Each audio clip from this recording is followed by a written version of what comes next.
Narito ang punong ministro ng Israel. Siya ay magsasalita ngayon sa publiko sa Ingles sa JNS Conference.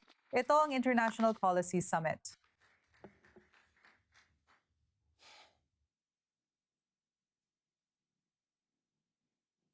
Salamat, Mark Levin.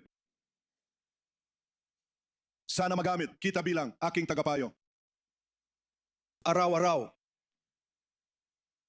Alam mo, dito sa Estados Unidos, sinasabi nila na ginagawa ni Pangulong Trump lahat ng hinihiling ko sa kanya.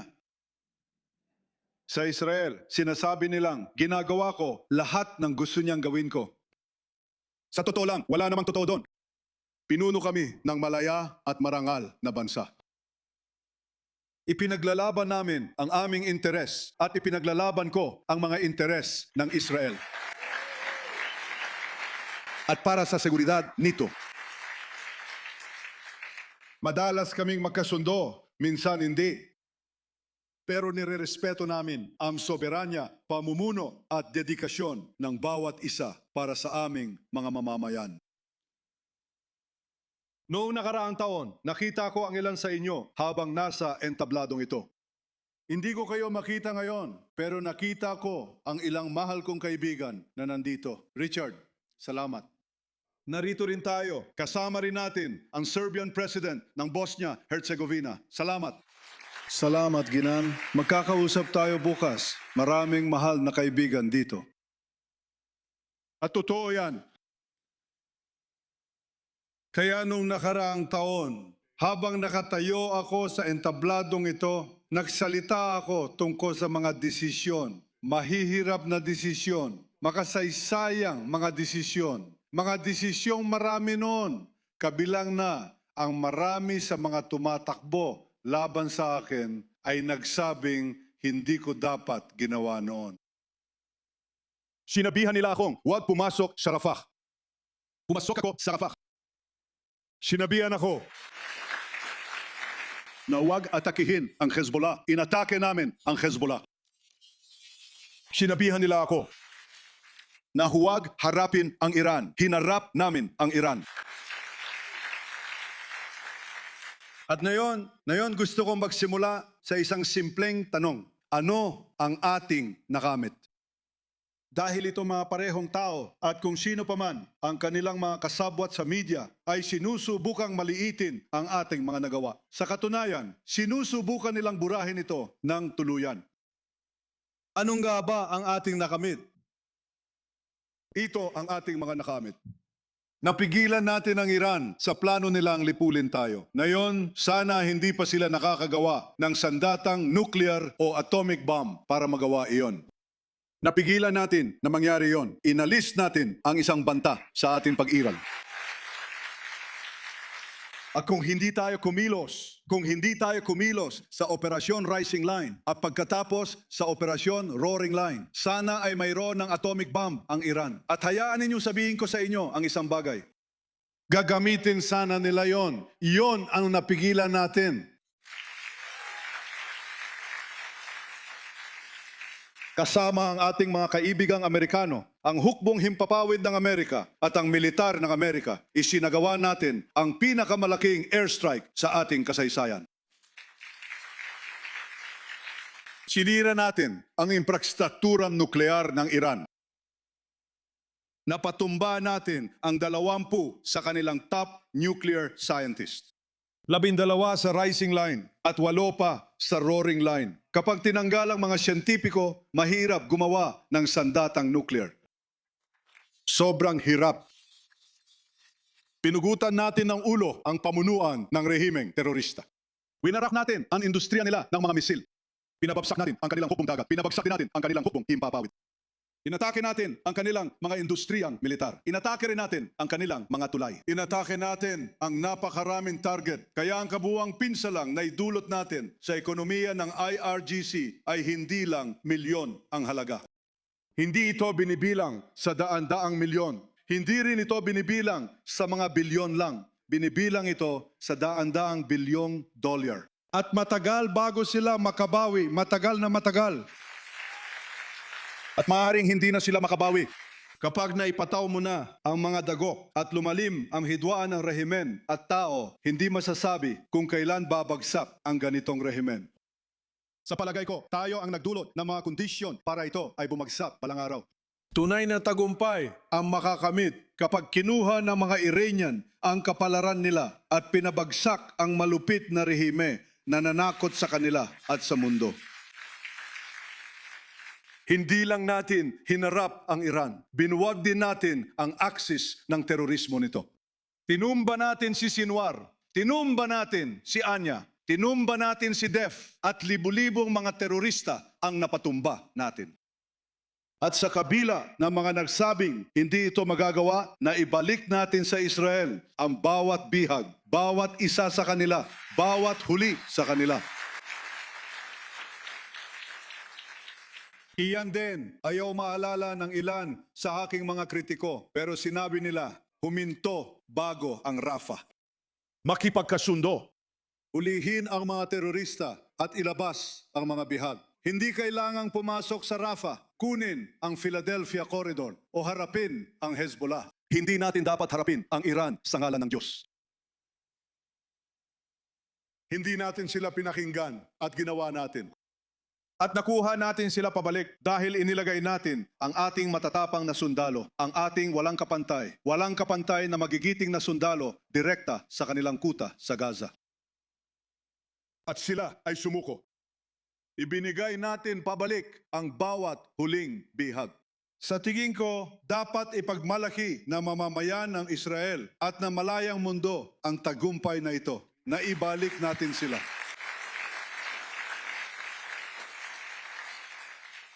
Sa Lebanon, pinasabog namin, hindi ko alam kung beepers o pagers ang tawag. Anong gamit nyo sa Amerika? Beepers. Pinasabog namin ang mga beeper. Napatay namin si Nasrallah. Sinira namin ang militar ng Hezbollah. Napigilan namin ang puwersa ng Ridwan na salakayin ang Galilea.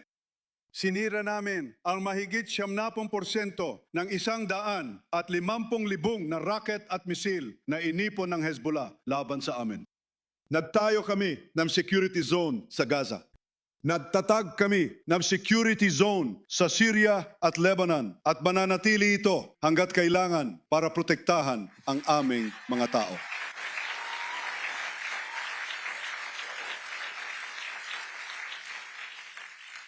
Sasabihin ko sa iyo ang isa pang tagumpay na sa tingin ko sa maraming paraan, gaya ng sinasabi sa akin ni Sarah. At pinakikinggan ko, alam mo kung ano ang sinasabi nila sa Biblib? Lahat ng sinabi ni Sarah kay Abraham, alam mo? At ang sinabi ng Diyos, sinabi niya, lahat ng sabihin ni Sarah, dapat mo siyang pakinggan. Well, hindi ako si Abraham, pero pinakikinggan ko ang aking Sarah. Para sa akin, ito ang aming pinakamalaking tagumpay. Ay ang malampasan ang hadlang ng takot. Sa loob ng maraming taon, sinabihan kami ng mga tao na hindi maaaring atakihin ang teritoryo ng Iran. Oo, maaari kang magsagawa ng mga operasyon ng Mossad at ginawa namin, marami na rin.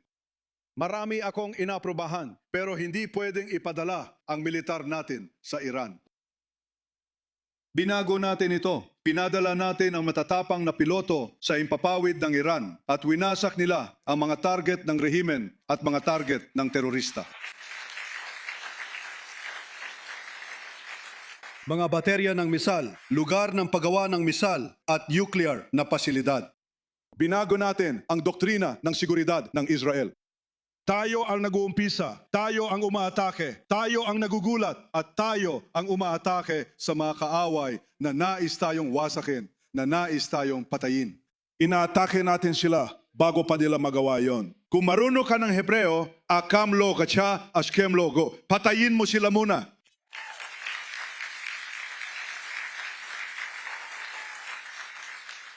Ngayon, nandito ako sa ika-50 anibersaryo ng pagkamatay ng kapatid ko sa Entebbe. Mula sa bundok Herzl sa kanyang puntod. Si Yoni ay nasawi sa Entebbe. Pinamunuan ang kanyang mga sundalo sa itinuturing na pinakamalaking operasyon ng pagsagip sa makabagong panahon. At ipinakita ng TEP na ang isang malayang bayan kapag pinagsama-sama nila ang kanilang tapang, lakas at kagustuhan. Kaya nilang mapartagumpayan ang pinakamasasamang paniniil sa mundo, gaano man ito kabanta o kahirap. Pagkatapos ng pagsagip sa Entebbe, ang sunod-sunod na pag-hijack ng eroplano na lumaganap sa buong mundo, halos tuluyang tumigil ang sunod-sunod na pagdukot ng eroplano. Pero hindi nawala ang mga rehimeng terorista. At sa totoo, patuloy pa silang lumalago. Pinakamasama sa kanila ang Iran, pangunahing taga-suporta ng terorismo sa mundo. 35 taon matapos nasawi si Yoni sa Entebbe noong 2010. Ipinagdiwang ng aking ama malapit dito sa Begin Institute. Hindi siya nagdiwang, ipinagdiwang nila para sa kanya ang kanyang ika-100 kaarawan. Nagsalalita ang mga historiador tungkol sa makasaysayang pananaliksik niya sa Inkwisisyong Kastila at pinagmulan ng Sionismo. Pinag-usapan din nila ang kwento ng kanyang ginawa sa Estados Unidos para makakuha ng suporta sa Estadong Hudyo noong ikalawang digmaang pandaigdig, ang pagpupulong kay Eisenhower at iba pa. At pagkatapos ng isang araw ng mga lektura, papuri at pagbibigay galang, umakyat ang aking ama sa entablado ng walang alalay. Siya ay 100 taong gulang. At sinabi niya ito, sabi niya, salamat sa salamat. Salamat sa inyong papuri at magagandang salita. Pero maikli lang ang oras. Kaya hayaan ninyong dumiretso na ako sa punto. Ito ang sinabi niya, ito ang punto. Nanako ang Iran na wawasakin ang Estadong Hudyo. Ipinapakita ng Israel sa mundo kung paano dapat kumilos ang bansa kapag nahaharap sa banta sa pag-iral. Harapin ng walang takot ang panganib. Kalma at mahinahong pag-isipan kung ano ang kailangan gawin at kung ano ang maaaring gawin. At maging handa na sumabak sa laban sa tamang pagkakataon. At pagkatapos ay tinapos na niya ang kanyang mga salita. Ito na ang huling pampublikong mga salita sa buhay ng aking ama.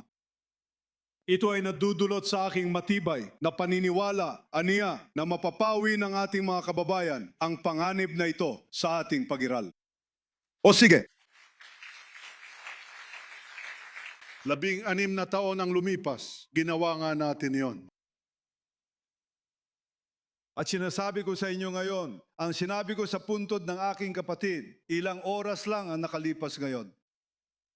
Sinabi ko, anuman ang mangyari sa mga pag-uusap, may kasunduan man o wala, nangangako ako sa inyo na ang Iran, hanggat ako ang punong ministro, ay hindi kailanman magkakaroon ng sandatang nuklear. Kailanman hindi. Hanggat ako ang punong ministro ng Israel, hindi ko hahayaang mangyari iyon.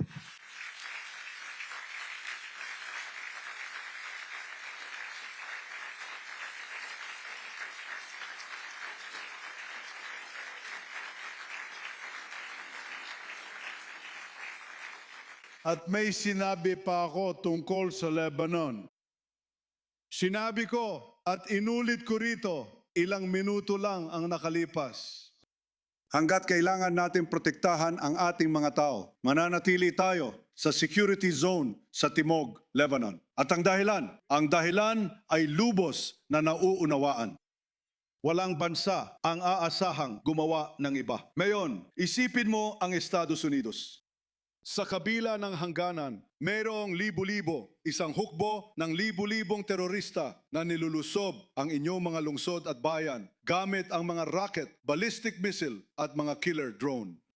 Pinapatay nila ang inyong mga sundalo. Pinapatay nila ang inyong mga mamamayan. Pinapatay nila ang inyong mga anak. At araw-araw nilang binabantaan ang mga ito. Ano kayang gagawin ng Amerika? Ibig sabihin ba wala tayong magagawa? Huwag muna tayong magpaputok. Iyan ba ang sasabihin ng Amerika? Hindi. Alam mo naman ang totoong gagawin ng Amerika. Tatawid sila sa hangganan, gagawa ng security zone, papatayin ang mga terorista at puprotektahan ang kanilang mga tao hanggang mawala ang banta. Yan mismo ang ginagawa natin.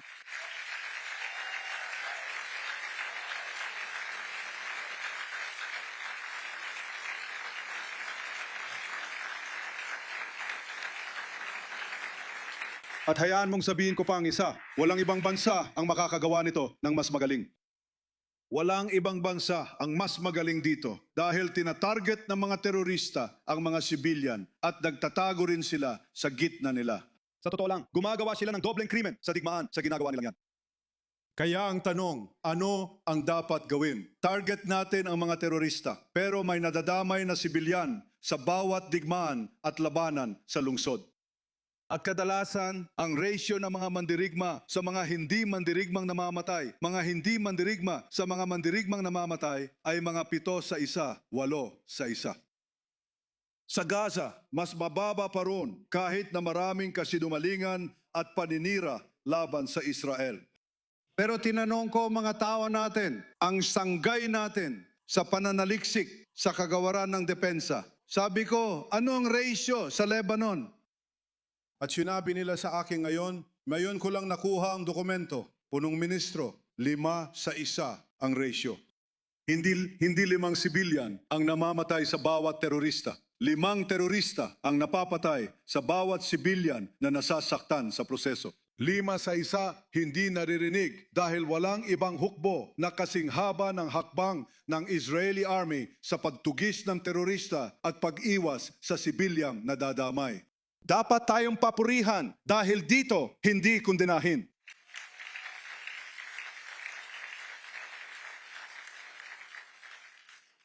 Ginagawa namin ang lahat ng aming makakaya para protektahan ang aming mga tao. Wala kaming giyera sa Lebanon. May digmaan kami laban sa Hezbollah na siyang nagbabanta sa Lebanon at gustong wasaking kami. At kapag ang proxy na yon ng Iran ay hindi nabanta, kapag ito ay nabuwag na, kapag ito ay natanggalan na ng armas, oo, magkakaroon tayo ng kapayapaan sa Lebanon. Inaasahan ko mapirmahan ito. Mark, bala kong magtagal dito at gusto kong malaman mo.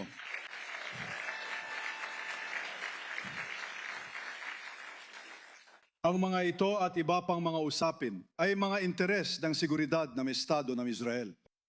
Inialay ko ang buhay ko para protektahan ang seguridad ng Israel. At walang makakapagbago nyon. Wala, talagang wala. At magagawa ko yon dahil suportado ako ng aking mahal na pamilya, ng aking asawa at mga anak. Pero may suporta rin ako ng karamihan sa mga tao ng Israel. Napakatatad ng ating mga tao. Sobrang tatad nila. Matatapang ang ating mga sundalo. Wala nang mas tapang pa sa kanila sa mundo. Sobrang bayani nila.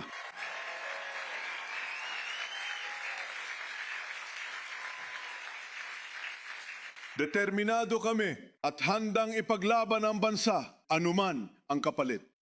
Hayaan ninyong sabihin ko ang isa pang bagay na alam kong bumabagabag sa inyo.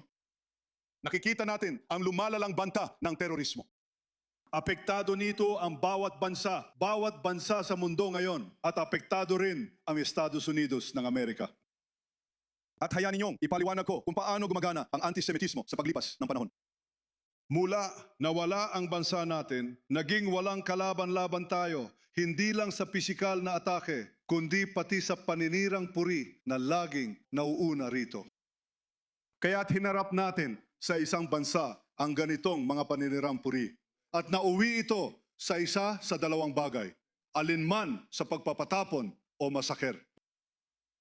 Pagkatapos lumipat sa ibang bansa, naranasan ulit natin ang parehong panlalayit at paninirang puri. Inaakusahan tayong naglalason ng balon, umiinom ng dugo ng pinatay na bata at nagdadala ng peste. Sa totoo lang, ito rin ang mga kasinungalingan na nagpatuloy hanggang sa Holocaust ng Nazi. Parehong kasinungalingan. Kaya hinarap natin ang mga paninirang puring ito at pagkatapos ay pinatay tayo ng maramihan. At pagkatapos ay itinaboy tayo sa ibang bansa at isa pang bansa. At paulit-ulit na nangyari ang parehong bagay. Ngayon, dito nagkaroon ng pagbabago. Naganap ito sa pagyusbong ng Estado ng Israel at sa paglika ng hukbong sandatahan ng Israel. Hindi natin mapipigilan ang paninira. Dumarating at umaalis ito ayon sa siklo, gaya ng sabi ng aking amang historiador. Ngayon, kapag sinubukan nila tayong patayin, lumalaban tayo at hindi pumapayag. Lumalaban tayo at napapaurong natin sila, eksaktong tulad ng ginawa natin nitong mga nakaraang taon. Ipinapangako ko na lalabanan natin ang antisemitismo sa buong mundo.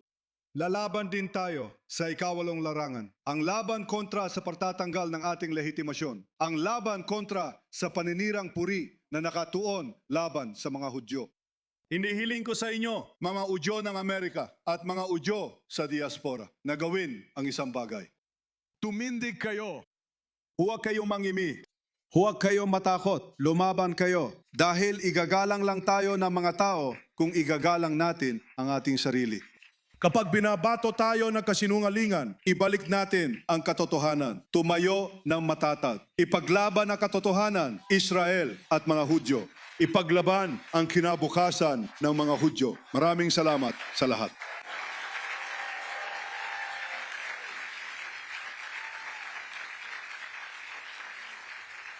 Thank you.